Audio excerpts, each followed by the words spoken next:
Cara cek value di Eclipse Studio Paint. Yang pertama dengan saturation slider.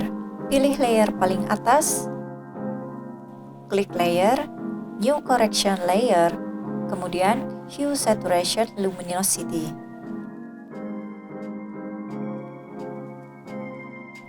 Geser slider saturation ke paling kiri, klik OK.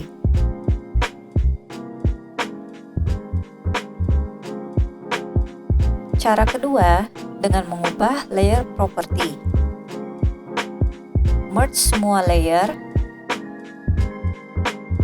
ke window layer property dan ubah dari color ke gray.